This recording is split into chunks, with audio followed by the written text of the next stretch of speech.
A door can change your whole life, especially when it's the door to your own home.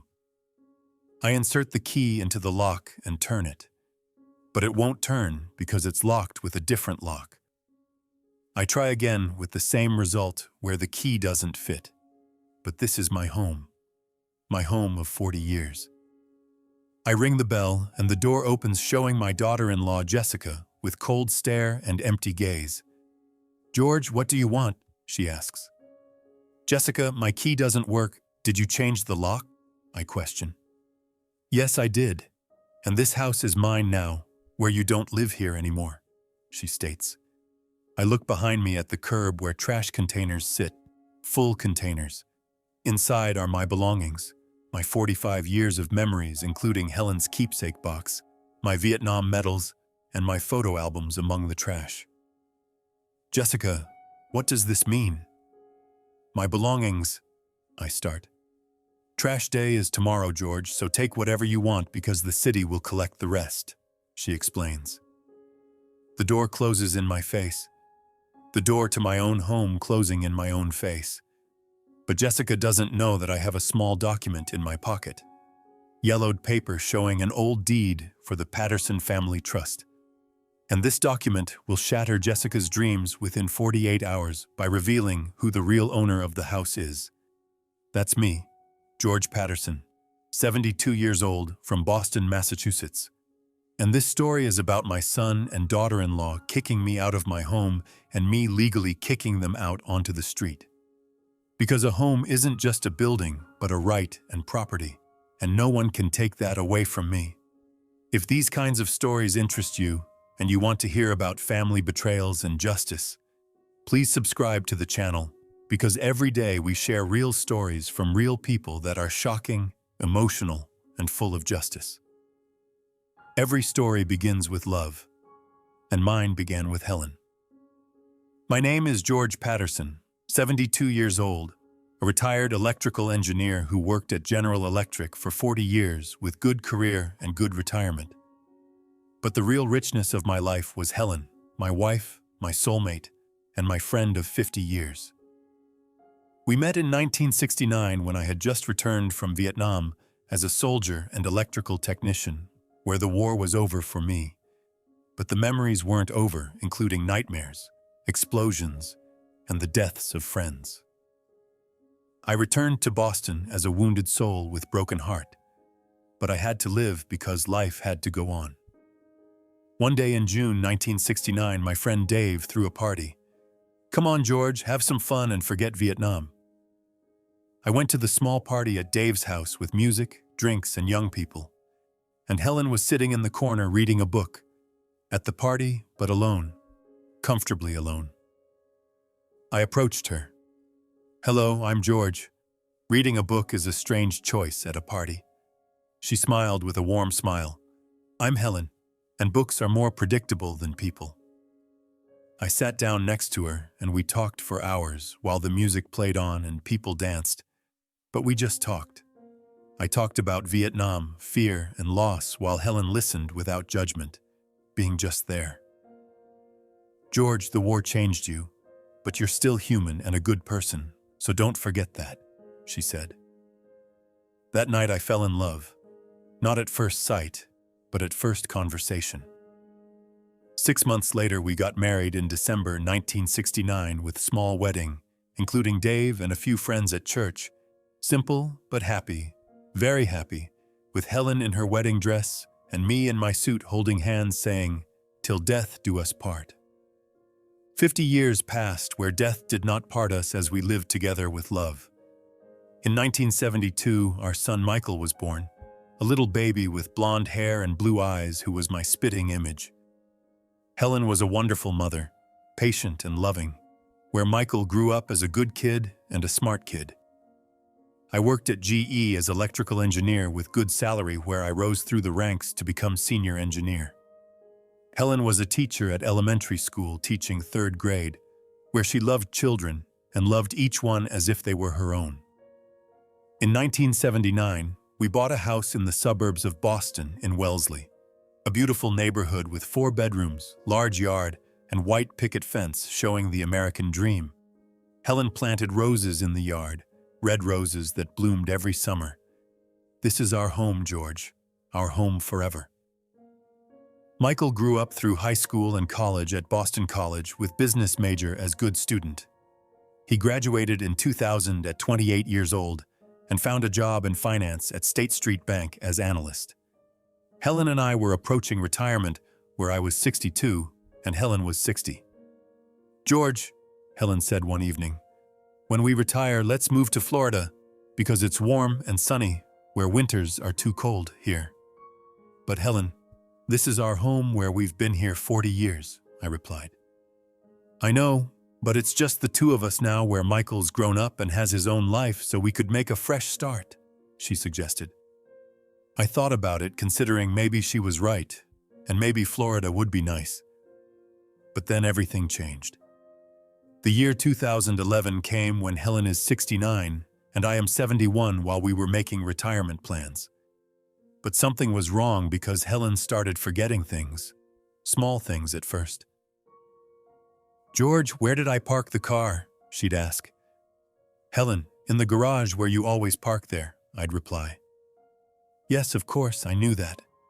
I just forgot for a moment, she'd say. Then bigger things followed, including the neighbor's name, recipes, and paying the electric bill. Helen, maybe we should see a doctor and get it checked out, I suggested. George, I'm just getting older where it's normal, so don't worry, she dismissed. But I was worried because Helen was always sharp and never forgot anything. May 2011 arrived and we went to the doctor, Dr. Walsh, our family doctor for 30 years. Helen, I'm going to run some tests, including memory tests and brain scan as routine, he explained. The tests were done and 2 weeks later the results came in. Dr. Walsh's face was serious. George, Helen, please sit down. We sat down hand in hand. Helen, the tests show that you have early-stage Alzheimer's disease, he revealed. The world stopped. What? Alzheimer's? Yes, early stage where it's mild now, but it will progress slowly but surely, he confirmed. Helen cried silently. George, I'm going to forget you, and I don't want to forget. I hugged her and held her tight. Helen, you will never forget because I won't let you, where I'll remind you every day who you are and who we are. That day our lives changed where the Florida plans were canceled and home became a hospital and nursing home. The first few years were manageable where Helen was still independent and could cook and tend to her garden, but she was slowly fading away. She forgot names of neighbors and friends where sometimes she didn't recognize Michael. Who is this young man, George? That's Michael, our son, do you remember? I'd remind her. Of course, Michael, I knew, I just forgot for a moment, she'd reply. But she was forgetting more and more. By 2014, Helen couldn't cook anymore because it wasn't safe where she left the stove on and boiled over the water. I did everything, including cooking, cleaning, and laundry, where I bathed Helen, dressed her, and fed her. Night was worse because Helen would wake up confused. Where am I? Who are you? I'm George, your husband, and you're at home where you're safe, I'd assure her. George? I don't know you. Where are you going? Don't leave me. She'd panic. I won't leave you, Helen, and I'll never leave you, I'd promise. By 2015, Helen didn't recognize me anymore. Not at all, where she looked at a stranger. Who are you? What do you want? I'm George, your husband, and we've been married for 50 years, I'd explain. Don't lie. I'm not married. So where's my mother because my mother will come and get me, she'd insist. My heart broke every day, but I looked after her because I loved her, and even if she didn't remember, I remembered. Michael came by occasionally once a month or maybe once every 2 months. Dad, how are you? How's Mom? He'd ask. We're struggling, Michael, but we're managing, I'd reply. Dad, maybe we should send her to a nursing home because she needs professional care, he'd suggest. No! Helen will stay at home, in her own home, and she won't die among strangers, I'd state firmly. Michael fell silent because he understood that his father was determined. March 2016 arrived when Helen fell and broke her hip, requiring hospital, surgery, and then infection in her lungs.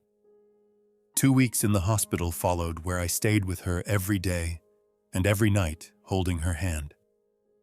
Helen, you have to hang in there, and we'll go home to your garden and to your roses, I'd encourage. But Helen didn't speak and just looked with blank stare. March 23, 2016 came. A morning when Helen took her last breath quietly and peacefully.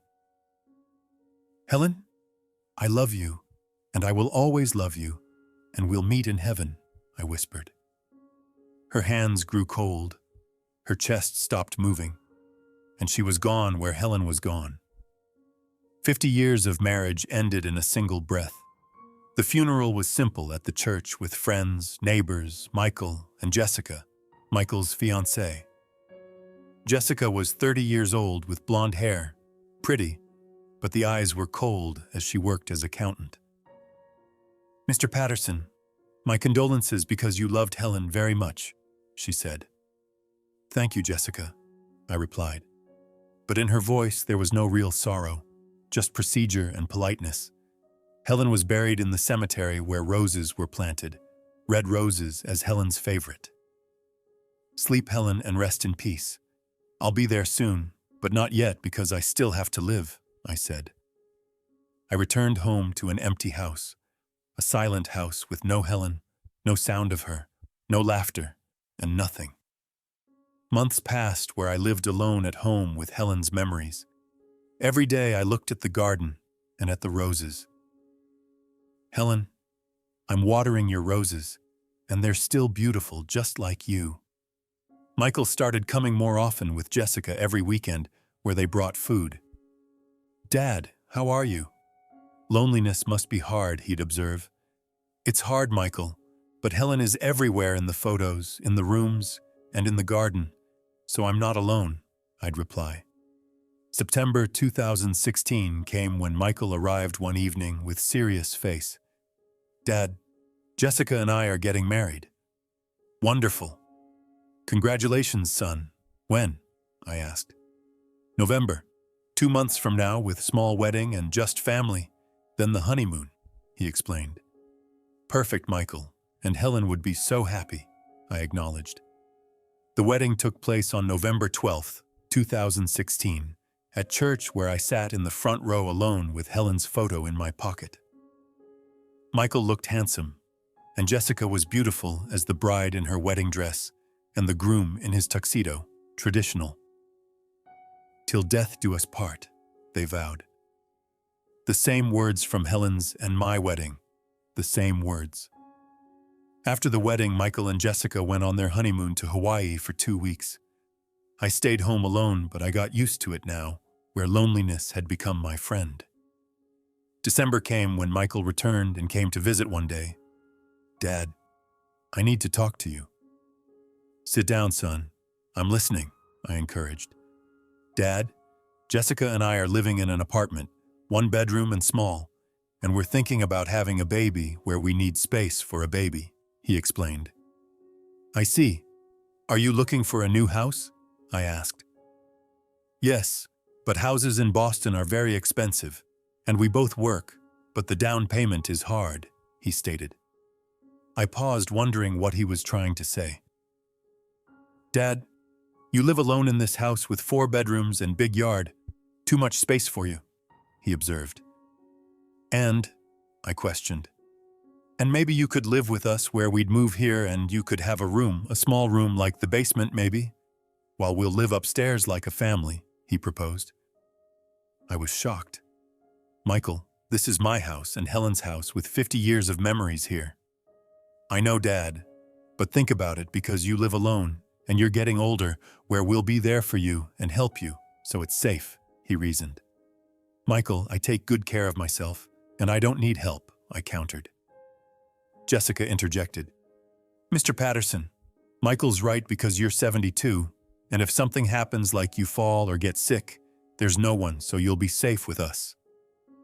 I looked at them both where Michael seemed innocent and well-meaning, but Jessica was calculating with something else in her eyes, showing desire because she wanted a house. "Dad, please think about it because we'll be family, where your grandchildren will grow up here.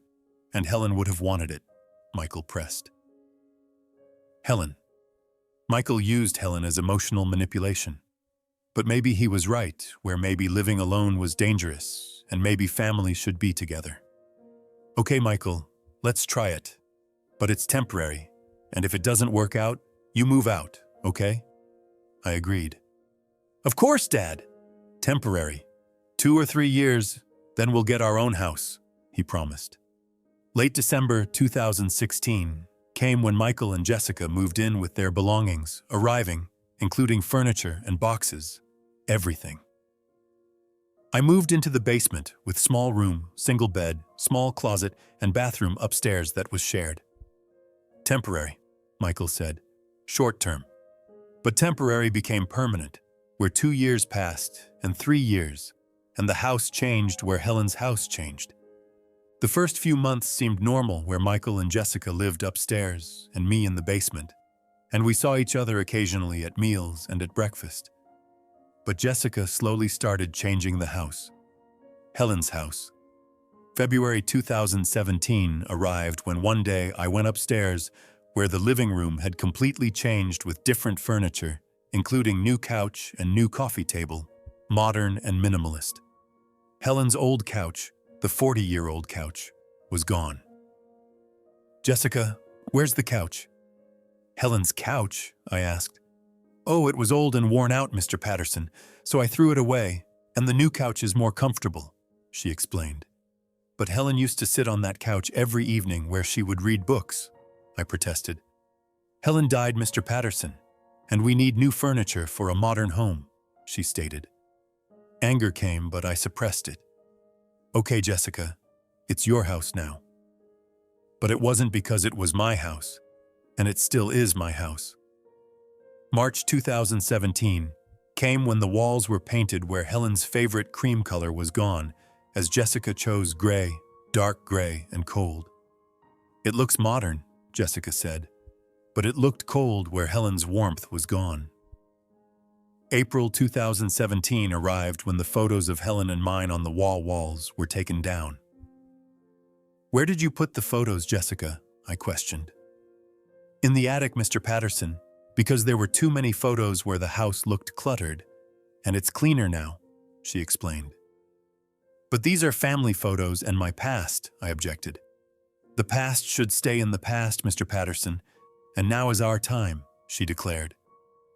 Michael didn't say anything, but just watched where whatever Jessica said happened.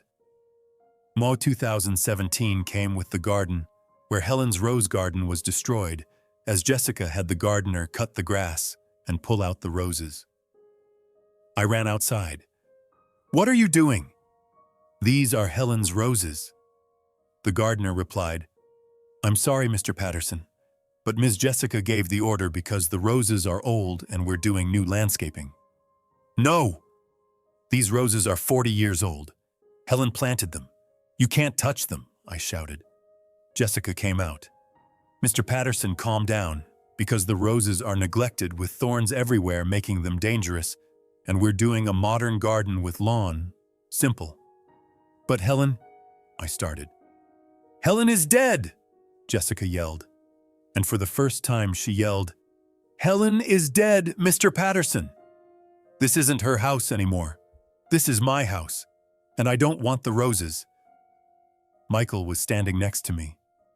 "Dad, Jessica's right because the roses are neglected, so maybe we'll plant new ones somewhere else." "Michael, how can you allow your mother's roses?" I questioned. Michael looked at the floor. "I'm sorry, Dad, but I have to respect Jessica's decisions because she's the house manager now." House manager in my house. The roses were cut and thrown away as new grass was laid, flat grass and green grass, but soulless without Helen. That night I cried in the basement alone where Helen's roses were gone. The memories were gone and everything was gone. Summer 2017 arrived when Jessica got pregnant and they were expecting a child. "Dad, great news! A baby is coming! You're going to have a grandchild," Michael announced. I should have been happy, but the look on Jessica's face showed a look of triumph, as if she had won something. During her pregnancy, Jessica became even more controlling. "Mr. Patterson, walk quietly on the stairs because the baby will be disturbed. Mr. Patterson, turn down the TV because I don't want any noise," she'd order. "Mr. Patterson, don't bring your friends home because we don't want guests," she'd demand. Everything was forbidden in my house. Michael didn't say anything. "Dad, Jessica's pregnant and hormonal, so you understand, right?" "I understand, Michael, but this is my house where a little freedom," I'd start. "Dad, please, these are difficult times where Jessica is stressed, so be patient," he'd interrupt. I was patient, because what choice did I have? March 2018 came when the baby was born, a girl named Lily, a beautiful baby with blonde hair and blue eyes who looked like Michael. My first grandchild meant I should have been happy, and I am happy because Lily is my angel. But Jessica kept Lily away from me. "Mr. Patterson, wash your hands because the baby is sensitive," she'd say. "Mr. Patterson, don't stand too close because you'll spread germs," she'd warn. "Mr. Patterson, don't hold Lily because you're old and you'll drop her," she'd claim. Everything was an excuse to keep me away from Lily. Michael would say, "Dad, Jessica is overprotective as a first-time mom, so you understand." "But Michael, I'm a grandfather and I want to see my granddaughter," I'd protest. "You'll see, Dad. It just takes time," he'd assure. But time passed, and months passed, where Jessica was still distant. November 2018 arrived, and it's been 2 years since Michael and Jessica moved in. Temporary 2 years. "Michael, when are you going to get your own place? Remember you said it was temporary?" I reminded. "Dad, I know, but now there's a baby where saving is hard, so we need a little more time," he explained. "How much time?" I pressed. "I don't know, Dad. Maybe another year or 2, he estimated. Another year or 2 would be 4 years, questioning when would it end. January 2019 came when Jessica approached me one day. "Mr. Patterson, we need to talk." "I'm listening, Jessica," I replied.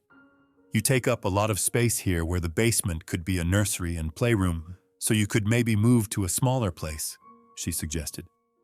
I was shocked. "What? This is my house, Jessica. But we live here as a family, and frankly, you're in the way because you're always here where we need space," she stated. "In the way? I own this house," I protested. "Legally maybe, but we moved here and renovated and spent money, so this is our home now," she claimed. "Jessica, I'm going to tell Michael because he'll back me up," I countered. "Michael supports me, Mr. Patterson, because we talked and he agrees, and you're an old man who should go to a nursing home instead of interfering in our lives," she declared. Anger came, pure anger, but I held it back. "I'll talk to Michael." That evening I cornered Michael. "Michael, do you know what Jessica said?" Michael lowered his head. "I know, Dad." "And what do you think?" I questioned. He paused for a long time. "Dad, maybe Jessica is right. Because you're old, where living alone is dangerous, and you'll be safe in a nursing home with professional help." My heart broke. "Michael, you want to send me to a nursing home?" "Your own father to a nursing home?"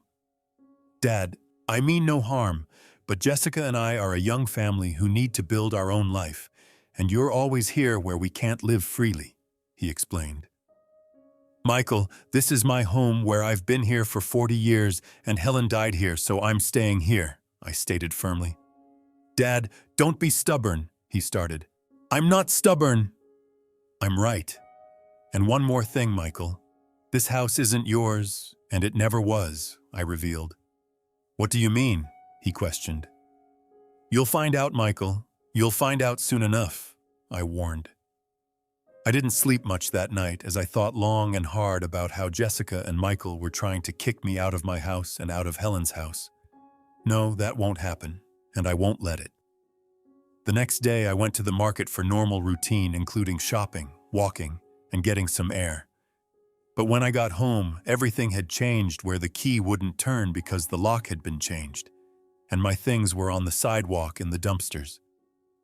This is where we started with the striking opening and locked door.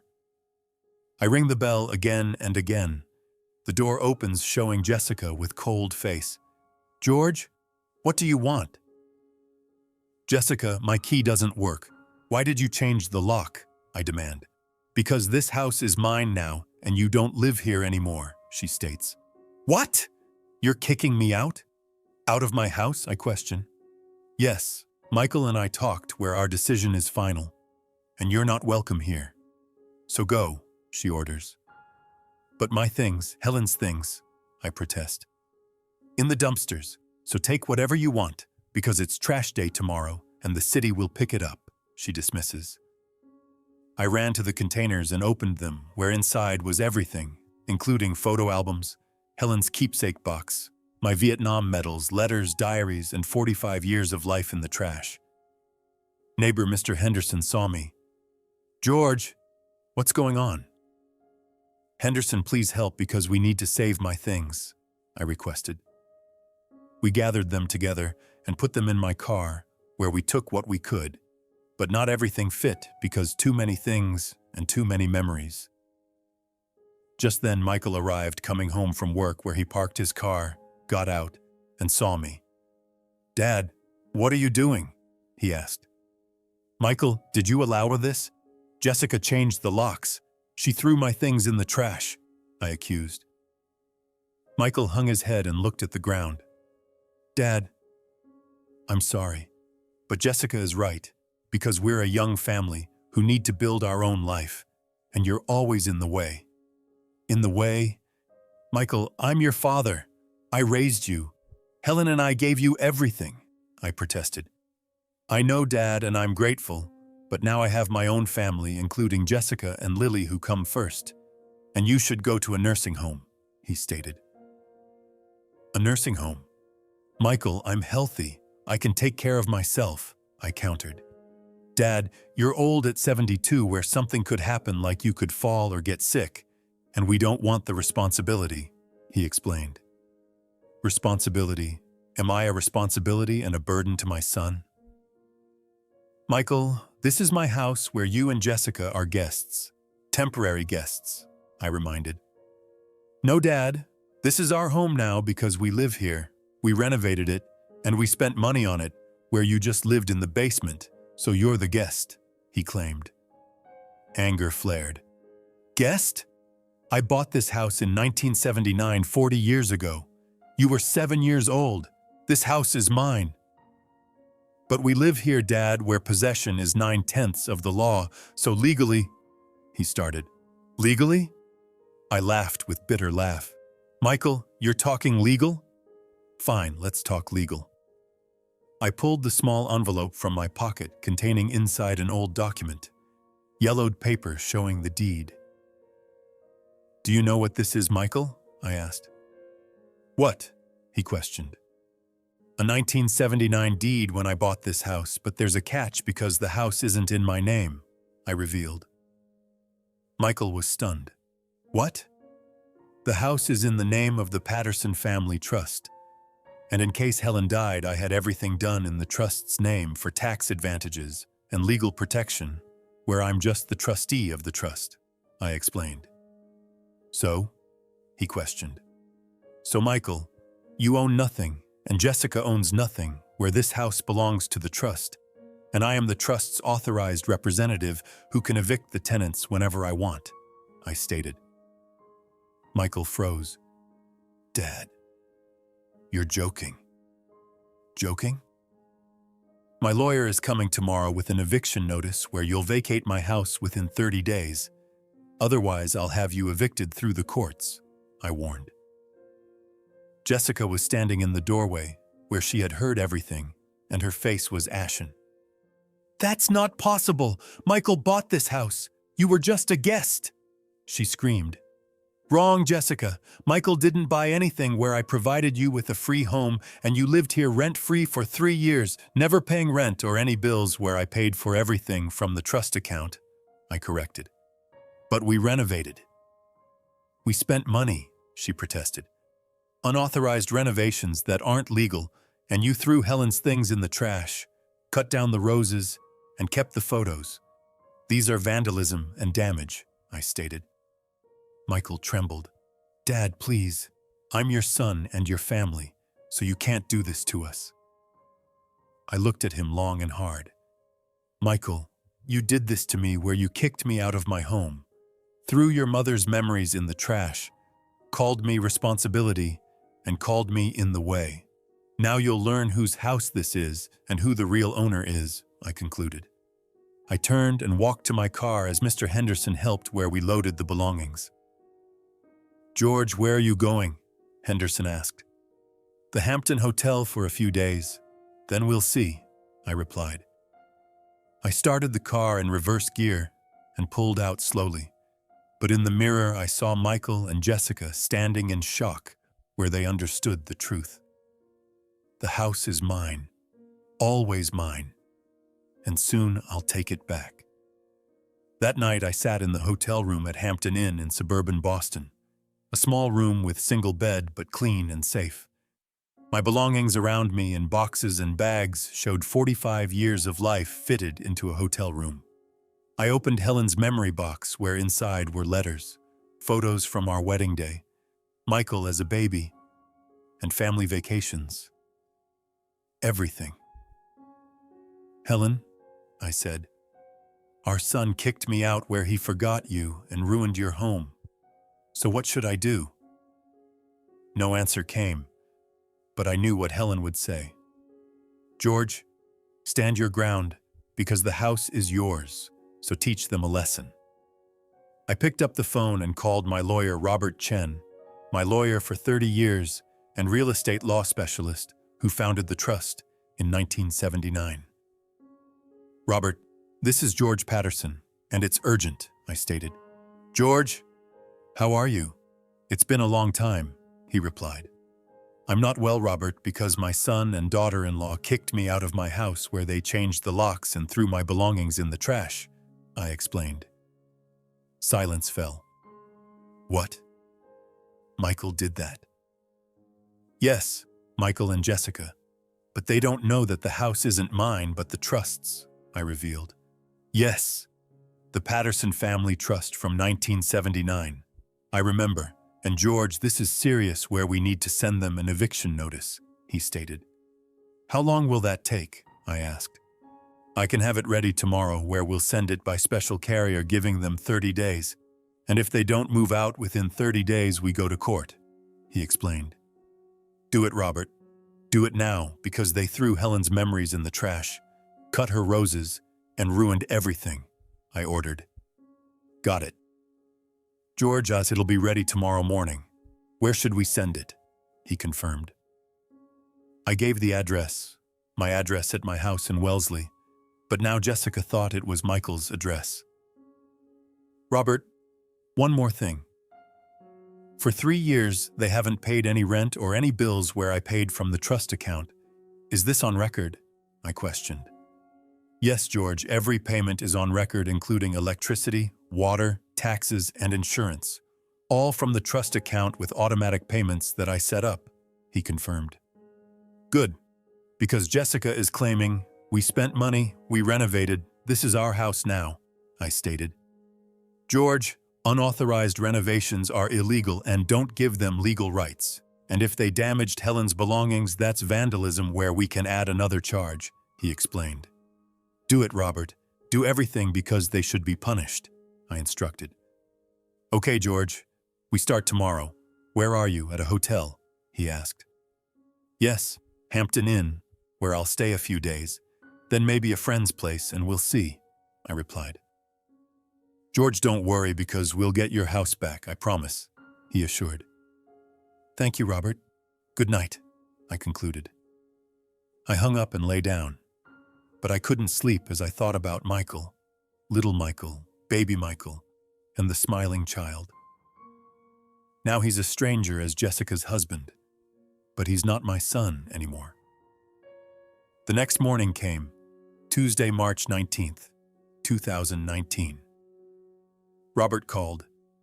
George, the eviction notice is ready where I'm sending it via FedEx with special carrier requiring signature, and it will be delivered this afternoon. Good, Robert. Jessica will probably be home with the baby, I confirmed. Perfect. And the notice is clear, stating vacate the property within 30 days. Otherwise, we'll file an eviction lawsuit. And I've added an extra document showing the property deed in the name of the Patterson Family Trust, with you as the trustee, he explained. Thank you, Robert, I acknowledged.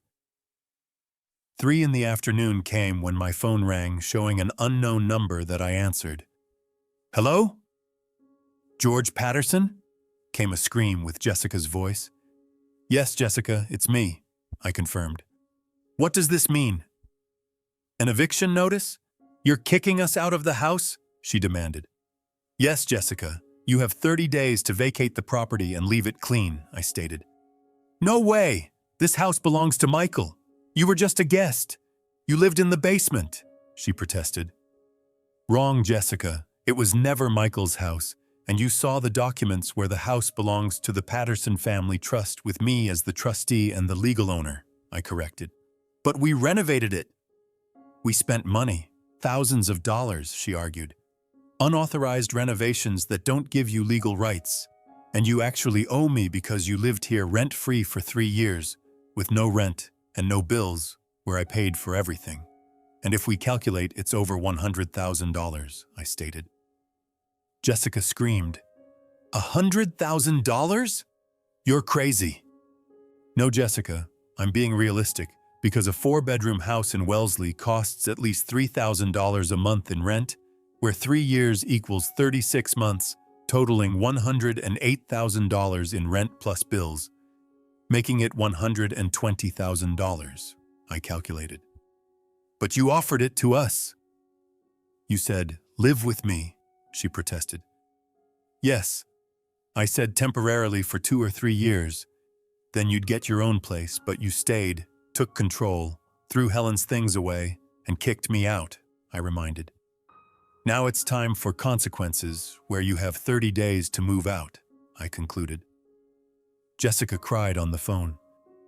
George, please, there's a baby, Lily, a little baby. Where are we going to go? You'll find an apartment, Jessica, because there are thousands of apartments in Boston where you'll pay rent like normal people, I suggested. But we don't have a down payment. We have no savings. We spent everything on the house with furniture and renovations, she explained. That's your problem, Jessica, not mine. And you have 30 days where my lawyer has started preparing for court. And if you don't move, you'll be evicted where the sheriff will come and put your belongings on the sidewalk. So the choice is yours, I stated firmly. I hung up as my hands were shaking because I was harsh with my own son. But I was right. Absolutely right. Because they started it, and I just finished it. The next day came, Wednesday at noon. I was sitting in the hotel room watching TV, but I couldn't concentrate as I was thinking about Michael. The door rang, making me wonder who could it be? Housekeeping? I opened it to find Michael standing there in business attire and suit, but his face was exhausted, tired, and sleep-deprived. Dad, can we talk? He asked. Come in, Michael, I agreed. He came in and looked around at the small room with boxes of belongings showing an old man's hotel room. Dad, are you living here? He questioned. Temporarily for a few days, then I'll find somewhere else, I replied. Dad, this is wrong because you shouldn't be living in a hotel room where you're old and need your own home, he observed. I agree, Michael. I need my own home, my home in Wellesley. My house, I stated. Michael sat down and put his head in his hands. Dad, Jessica is terrified because we got an eviction notice for 30 days. Where are we going to go? You'll find an apartment, I suggested.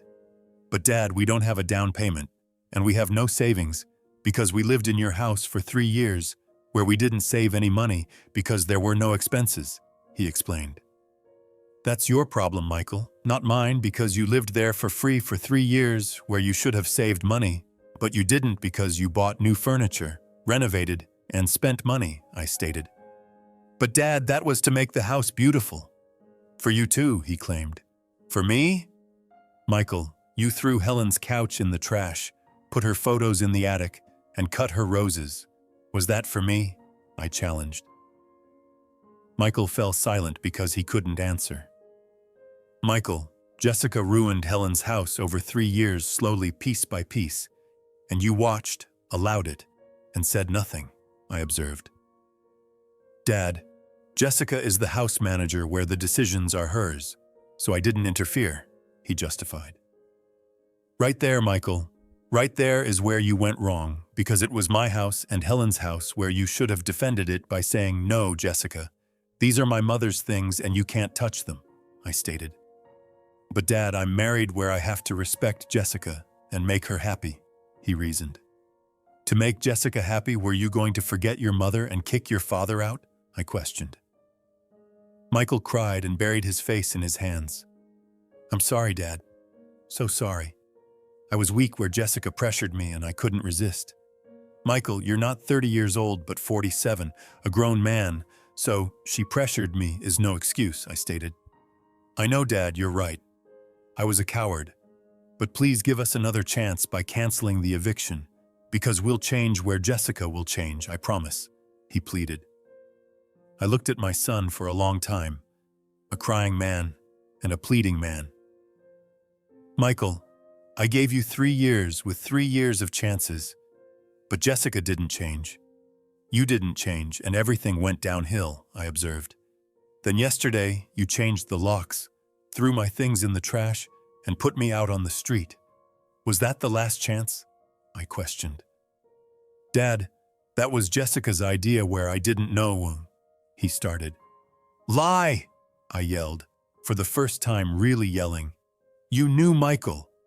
You were there. You got out of your car, saw me gathering my things from the dumpster, and you said Jessica's right, and you're in the way. Those are your words, Michael, not Jessica's, but yours, I stated. Michael collapsed to the floor on his knees. Dad, forgive me. Please forgive me. I'm sorry. So sorry. Sorry, Michael. Sorry doesn't undo the consequences, because I'm living in a hotel room at 72 years old like a homeless person because of my own son, I stated. No, Dad, you're not homeless because you're a homeowner, a trust owner, and you could even be a millionaire with real estate, he observed. I paused.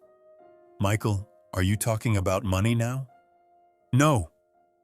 I mean, yes, Dad, you never told us about the trust and the real estate where we thought you were poor, retired, and living modestly, he explained. I live modestly, Michael, but I have properties because Helen and I were smart where we invested and bought real estate that's now valuable. But I still live simply, I stated. Why didn't you tell us, Dad? If we had known, he started. What would have happened if you had known Michael? Would you have been kinder, or would you have been more greedy? I challenged. He fell silent because he couldn't answer, knowing that if Jessica knew, she would be more controlling and more demanding. Michael, go because you have 30 days to move out and leave the house clean, or it's court, I ordered. Dad, he tried. Go, Michael. The conversation is over, I concluded. Michael got up slowly with heavy feet, went to the door, stopped, and turned around. Dad, I love you and I always will, but I also love Jessica and Lily because they are my family, he stated. And what about me, Michael? Am I not family? I questioned. You are my father, but they are my future where you are the past, he explained. The past? I am the past at 72 years of life. Then, Michael, leave your past behind and live your future, but not in my house, in your own house, I stated. I closed the door on Michael's face, on my own son's face. I sat down and cried for a long time because I lost Michael, perhaps forever. 30 days passed between March 19th and April 18th, waiting. Michael and Jessica didn't call or text, just silence. I stayed in a hotel room for 10 days. Then my friend Mr. Henderson offered, "George, stay with me in my guest room because it's more comfortable than the hotel." "Thank you, Henderson. I'll take you up on that," I accepted. I moved into Henderson's house in Wellesley, close to my house, 3 blocks away. Every day I drove past my house in my car, where I looked and saw Michael's car and Jessica's car still there, where they hadn't moved. "What are they doing?" I asked Robert. "They're not moving with 10 days left? Are they preparing?" "I don't know, George, but we're preparing where the court file is ready. And if they don't move, we'll go to court on the 19th of April, he confirmed. "How long will the court case take?" I questioned. 2 or 3 weeks when an eviction order will be issued and the sheriff will come to remove them by force, he explained. "Good, because I want to go home to my own home and to Helen's house," I stated. April 18th arrived, the last day at 9 in the morning. Robert called. "George, today is the last day, and if they don't move out by 6 tonight, I'm going to court tomorrow." "Okay, Robert, I'll wait," I agreed. 12 o'clock came with no movement as the cars are still there. 3 o'clock arrived, same with no movement. 5 o'clock came when Henderson and I passed my house where the cars are still there and Michael and Jessica haven't moved. "George, looks like you're going to court," Henderson observed. "Yes, it seems so," I acknowledged. 6 o'clock arrived when Robert called. "George, did they move?" "No, Robert, they're still there," I confirmed. "Okay, I'm filing in court tomorrow morning for eviction case with emergency procedure where hearing is in 2 weeks, he stated. "Do it, Robert," I instructed. April 23rd, 2019 arrived, Tuesday at Middlesex County Courthouse in Cambridge, Massachusetts. Eviction hearing for George Patterson versus Michael Patterson and Jessica Patterson came. Me and Robert on one side, Michael, Jessica, and their lawyer on the other showed young lawyer and cheap lawyer that Jessica found. The judge entered as Judge Barbara Walsh, middle-aged woman with serious face.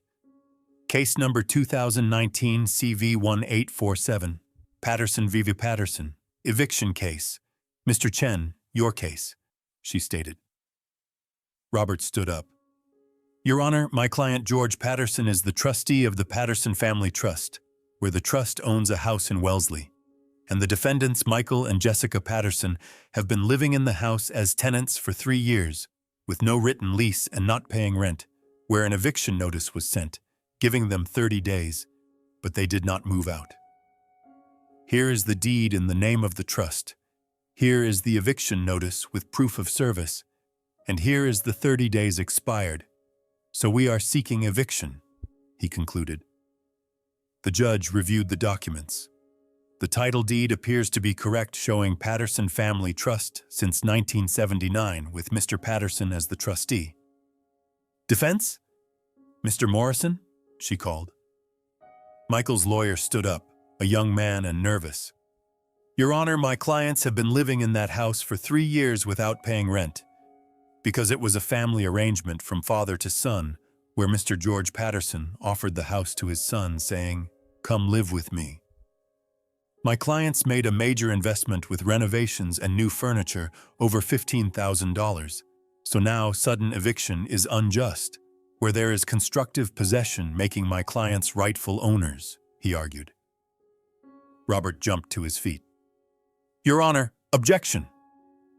A written agreement and payments are required for constructive possession, where neither exists, and the defendants never paid rent or any bills where Mr. Patterson covered all the expenses for 3 years, totaling $120,000. The renovations were done without permission. That doesn't grant legal rights. And in fact, it's vandalism, where the defendants threw away Mrs. Patterson's mementos, including photos, furniture, and the garden showing damage," he stated. The judge raised his hand. "Enough, parties. It's my turn to speak, where I will now ask questions." He looked at Michael. Mr. Patterson, young Mr. Patterson, do you have a written lease? Michael bowed his head. No. Your Honor, it was a verbal agreement where my father offered. Did you pay rent any? She questioned.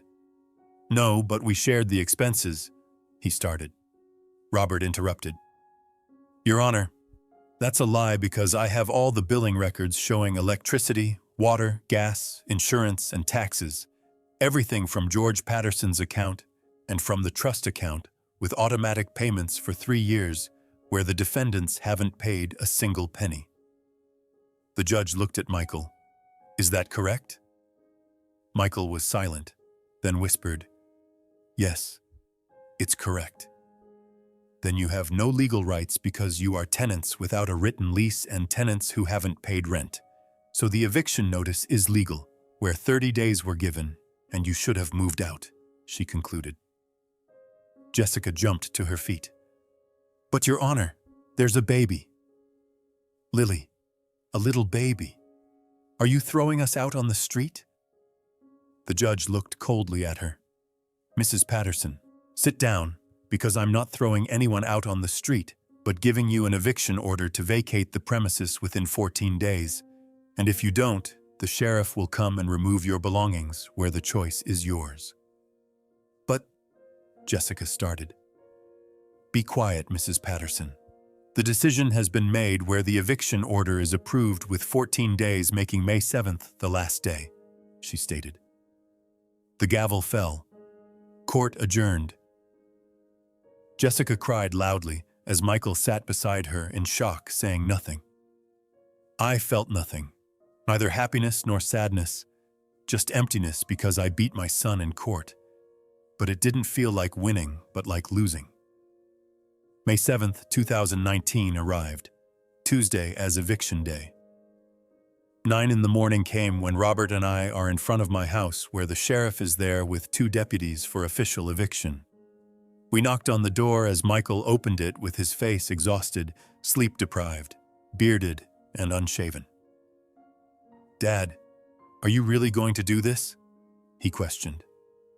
Michael, there's a court order where 14 days have passed. Have you moved? I asked. He lowered his head. No, we couldn't find a place because everything is too expensive where they want a down payment, and we don't have it. The sheriff stepped in. Mr. Patterson, there's an eviction order where you have to vacate the premises now by taking your things out. Jessica came out from inside with Lily in her arms as the baby was crying. George! You're a monster. You're throwing us out on the street with the baby. Jessica, you were given 14 days. You couldn't find a place, I questioned. Everywhere wants $3,000 rent with first month, last month, and deposit totaling $9,000. We don't have it, she explained. You lived here for 3 years and never paid rent where you saved $120,000. So where is that money? I challenged. Jessica fell silent because she couldn't answer, knowing they had spent the money on furniture, renovations, vacations, and the luxury lifestyle. The sheriff stated, Mrs. Patterson, pack your things because you have 1 hour, then the door will be locked. Michael and Jessica packed into boxes and bags with baby things and clothes. But furniture stayed because there was too much and just small items fit. What about the furniture? Michael asked. They'll stay here on my property where I'll sell them to cover part of the damage, I stated. But Dad, we paid for these, he protested. You put them there without permission with no legal ownership, so the property is mine and the furniture is mine, I concluded.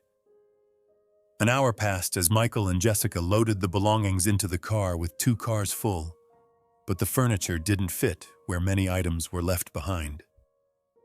Where are you going? I asked. Michael replied, Motel for a few days, then we'll see. Maybe Jessica's parents as guests. Jessica cried.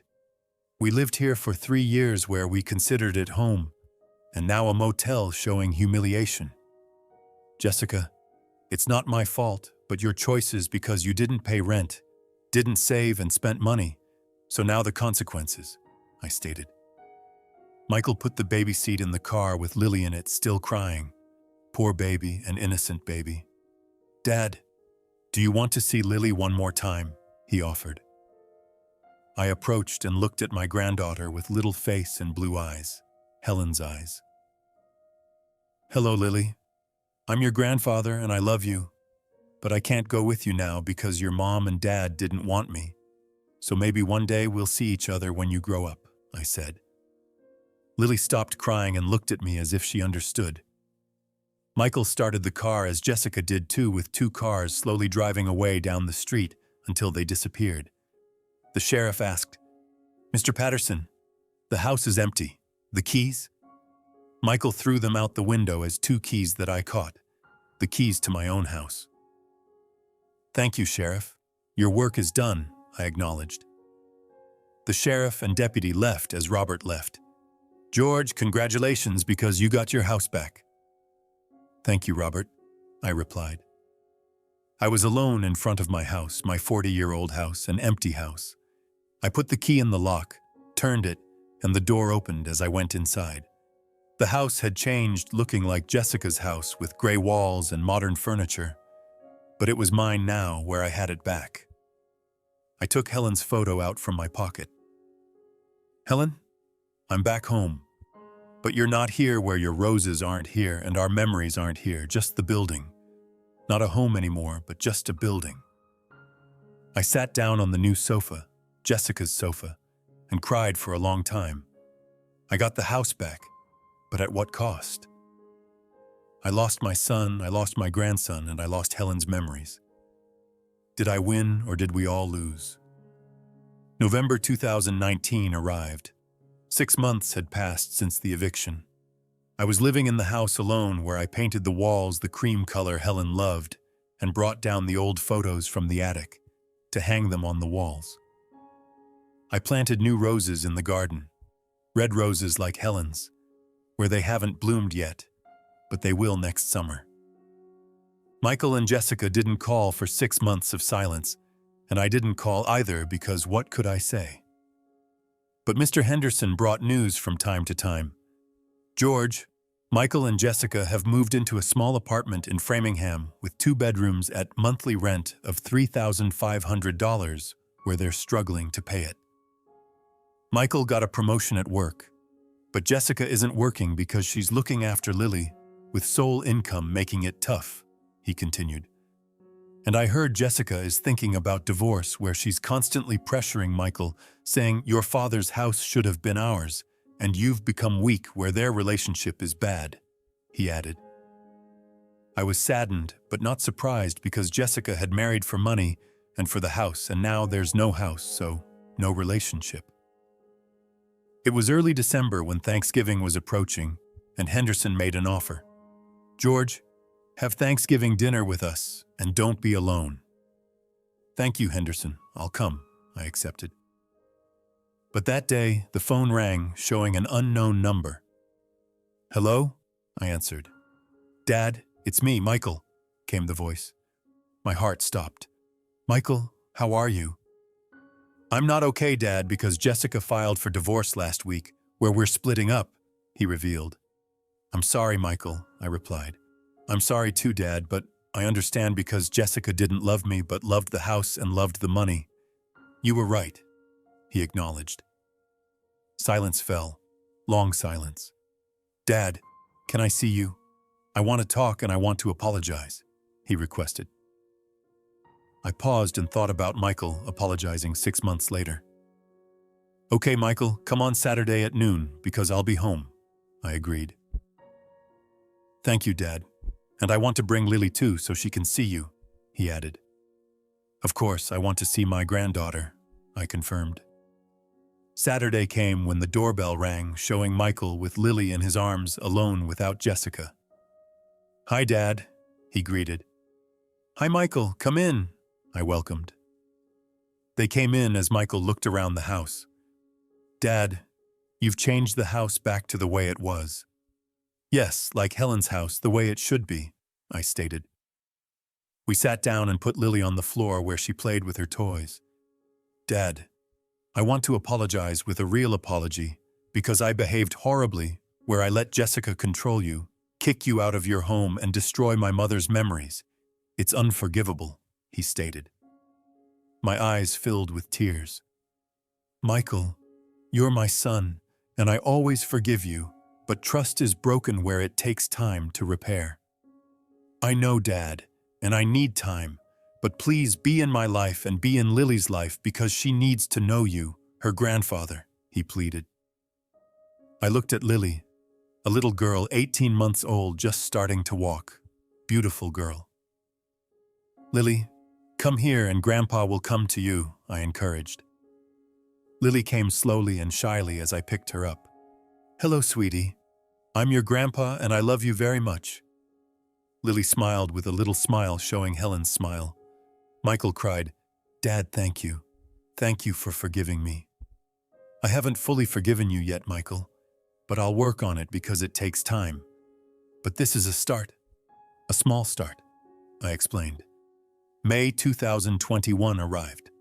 2 years have passed since the eviction. Michael and Jessica divorced officially in August 2020, where Jessica married someone else. A rich man in finance who has a house. A big house. Lily's custody was given to Michael with primary custody where Jessica sees her on weekends. But she's indifferent because her new husband doesn't want children. Michael and Lily are close to me where they come every weekend for Saturday lunch and Sunday breakfast. Grandpa, the roses are blooming. Lily runs around the garden at 3 years old, talking and laughing. Yes, sweetheart, these are your great-grandmother's roses, Helen's roses, and she loved you very much, I explain. But she's dead, isn't she? Lily questions. Yes, but her spirit is here in the roses, in the house and with me, I assure. Michael sat down next to me. Dad, thank you for forgiving us and for being in our lives. Michael, you're my son and Lily is my granddaughter, where family forgives everything in time, I state. Jessica never asks about me or about Lily because she has a new life. But I understand because she always loved money, not people, he observes. You learned your lesson, Michael, the hard way. But you learned it, I acknowledge. Yes, Dad, and I won't make that mistake again because family is more important than anything. Not money, not the house, but family, he affirms. Lily ran up. Grandpa! Play a game with me. Of course, sweetheart. What shall we play? I ask. Hide and seek. You hide and I'll find you, she suggests. I laughed. Okay, but I'm old, so I'll run slowly. No problem. I'll find you, she insists. That day I was happy, truly happy, because home is home again, where Helen's spirit is here, Michael is here, and Lily is here. I lost 2 years where I lost my son temporarily and lost Helen's memories temporarily. But I got them back. I got them all back where it took time, it took pain, and it took court, but it was worth it. Because sometimes standing up for what's right is more important than love, and sometimes saying no is stronger than saying yes, and sometimes losing your home is finding yourself. I lost Jessica, but gained Michael, the real Michael and the mature Michael. I gained Lily as Helen's granddaughter and my future. And I gained the house, my 40-year-old house, Helen's house, and our house. Every Sunday evening, I go to the cemetery to Helen's grave where I bring red roses. Helen, Michael, and Lily came today, where Lily is growing up as a beautiful girl just like you, and Michael has changed where he's matured, and Jessica is gone. But it doesn't matter because we're fine and the family is fine, I say. I got the house back, my love, where I replanted your roses and hung your pictures back up, so now it's like it used to be. Like your house, I continue. And I'm not alone because I have Michael, I have Lily, I have Henderson, I have friends, and I have community, I add. Rest in peace, Helen. I'm managing where I love you, and I always will, I conclude. The wind blew as the roses swayed as if Helen was answering. I love you too, George, and I always will. And I'm proud of you because you protected your rights, protected the house, and protected yourself where you did well. I smiled with a peaceful smile. Yes, Helen, I did well where it was hard, but I did the right thing. Home isn't just a building, but memory, love, and right, and no one can take that from me. May 2024 arrived. 5 years have passed since that day at the locked door. I'm 77 years old now, still living in the house, Helen's house, where the roses bloom every summer just like they used to. Michael is 49 years old, working as senior analyst at State Street Bank with good salary and stable life. Lily is 6 years old, attending first grade at Wellesley Elementary School, the same school where Helen taught 40 years ago.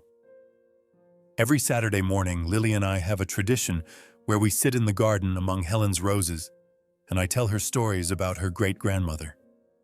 "Grandpa, tell me about great-grandma Helen again," Lily requests. "Well, sweetheart, your great-grandma was the kindest person I ever knew, where she taught children at your school. And she loved roses just like these," I begin. "Did she love me?" Lily asks. "She died before you were born, sweetheart. But if she were here, she would love you more than anything in the world, because you have her eyes and her smile," I assure. "Daddy says I'm like her," Lily observes. "Your daddy is right," I confirm. Michael joins us in the garden, bringing coffee for me and juice for Lily. "Dad, I have some news." "Tell me, son," I encourage. "I've been saving money for 5 years now, and I finally have enough for a down payment on a house," he reveals. "That's wonderful, Michael. Where?" I ask. "Here in Wellesley, 3 blocks away, a small house with 3 bedrooms. Perfect for me and Lily," he explains. My eyes well up. "Michael, I'm so proud of you because you did it the right way, by working hard, saving money, and earning it yourself. I learned from you, Dad, the hard way, but I learned that nothing worth having comes easy, and everything worth keeping requires sacrifice," he states. "Will we still see Grandpa every weekend?" Lily worries. Michael smiles. "Of course, sweetheart. We'll be even closer, just 3 blocks away, so you can visit Grandpa anytime you want." "And the roses?" she questions. "Grandpa's roses will always be here waiting for you," I assure.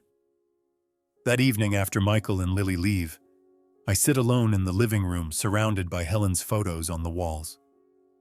Mr. Henderson stops by as he does every evening. "George, I saw Michael and Lily leaving. Everything okay?" "Better than okay, Henderson. Michael is buying his own house where he saved for 5 years and did it the right way," I share. "That's wonderful, George. You must be proud," Henderson observes. "I am proud, but more than that, I'm grateful because 5 years ago I thought I lost my son forever. But sometimes losing someone temporarily is the only way to find them permanently," I reflect. Henderson sits down. "George, can I ask you something? Do you regret what you did, evicting Michael and Jessica?" I pause and think for a long time. Do I regret it? No, I don't regret it because what I did was necessary, where Michael needed to learn that respect, responsibility, and family values aren't optional, but essential. But it hurt, Henderson. It hurt more than anything because no father wants to take legal action against his own son. But sometimes the most loving thing you can do is let someone face the consequences of their choices, I continue. Jessica destroyed Helen's memories, threw away 40 years of our life, and Michael allowed it because he was weak and chose comfort over character, I explain. The eviction wasn't revenge, Henderson. It was a lesson, a hard lesson, but the only lesson that would wake Michael up, I state. And did it work? Henderson asks. Look at him now, Henderson. He's mature, responsible, saving money, being a good father, and respecting boundaries where, yes, it worked. And it was worth every painful moment, I conclude. 1 year later in May 2025, Michael closes on his new house. The moving day arrives when I help Michael and Lily move their belongings 3 blocks away to their new home. It's a modest house, nothing fancy, with 3 bedrooms, small yard, and white picket fence, but it's theirs, truly theirs. Dad, Will you help me plant something in the front yard? Michael asks. Of course, son. What are you thinking? I reply. He hands me a small package containing rose seeds. Red roses, like Mom's, like Helen's, because I want Lily to grow up with the same beauty you and Mom gave me. Tears stream down my face. Michael, your mother would be so proud of you right now. I hope so, Dad, because I wasted so many years forgetting what she taught me. But I remember now where family, love, and character matter more than anything, he states. We plant the roses together while Lily watches. And as we work, I realize something profound. The house I fought so hard to keep wasn't really about the building or the property, but about preserving Helen's memory, teaching Michael about values, and ensuring that Lily would grow up knowing what really matters. That evening, I returned to my house, Helen's house, and sit on the porch watching the sunset. I think about that day 5 years ago when I stood at a locked door with my belongings in the trash, humiliated and heartbroken. I think about the court battle, the eviction, and the 2 years of silence between Michael and me. I think about the pain, the loss, and the uncertainty of whether I did the right thing. But now I know with absolute certainty that I did do the right thing because Michael is now the man Helen and I raised him to be, and Lily is growing up with the values we cherish. December 2025 arrives, my 78th birthday. Michael and Lily surprise me with a party at my house where Henderson is there along with a few neighbors and old friends. After cake and celebration, Michael asks everyone to gather in the living room. I want to say something important. He stands up holding a small wrapped box. Dad, 6 years ago I made the biggest mistake of my life by allowing Jessica to kick you out of your own home and throwing away Mom's memories. For 2 years I blamed you for the eviction, calling you cruel and heartless. But I was wrong because what you did wasn't cruel but loving, he continues. You taught me the most important lesson of my life. That respect isn't optional, that family isn't transactional, and that real love sometimes means making hard choices, he states. This gift represents that lesson, he concludes while handing me the box. I open it to find inside a small bronze plaque engraved with words that make my heart swell. To George Patterson, who loved me enough to let me fall so I could learn to stand. Thank you for teaching me what it means to be a man. Love, Michael. I can't speak through my tears as I hug my son tightly. Michael, I love you and I'm so proud of the man you've become. Lily runs up and hugs both of us.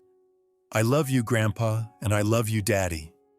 Group hug, Michael announces as we all hold each other. Henderson wipes his eyes. George, you did good. Really good. That night after everyone leaves, I sit alone in Helen's room, the room I've kept exactly as she left it.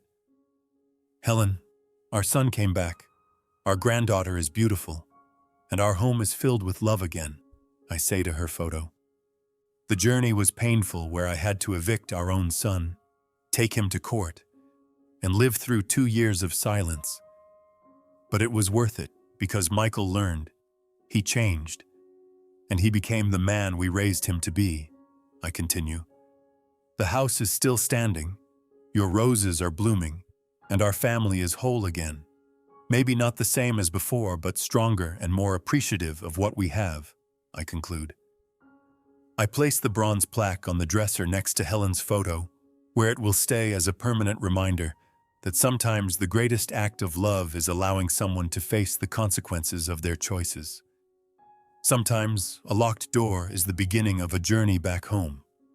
Sometimes trash on the curb contains treasures worth fighting for.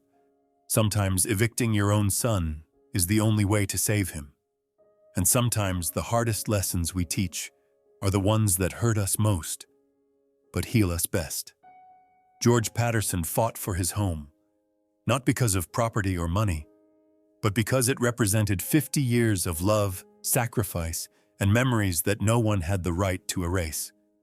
He lost his son for 2 years, but gained him back forever as a better man, a better father, and a better person.